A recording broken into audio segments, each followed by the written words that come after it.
ఇప్పుడు నేను ఒక ఊతప్పం వేసి చూపిస్తున్నాను.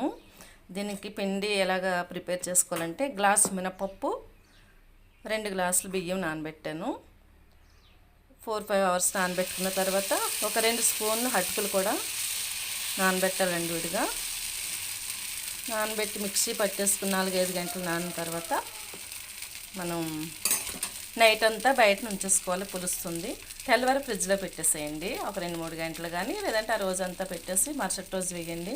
చూడండి ఇలా కన్నలు పడి బాగా వస్తుంది. ఇప్పుడు పచ్చిమిరపకాయలు, కొత్తిమీర, క్యారెట్, ఉల్లిపాయ, ఇప్పుడు కొత్తిమీర వేస్తున్నానండి.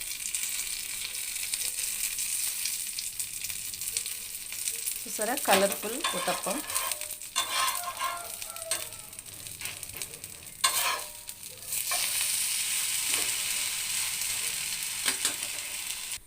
ఓకేనండి, ఉతప్పం రెడీ.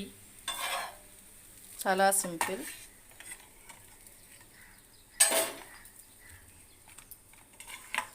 చూడండి, కొబ్బరి పచ్చడి, అల్లం పచ్చడితో ఊతప్పం.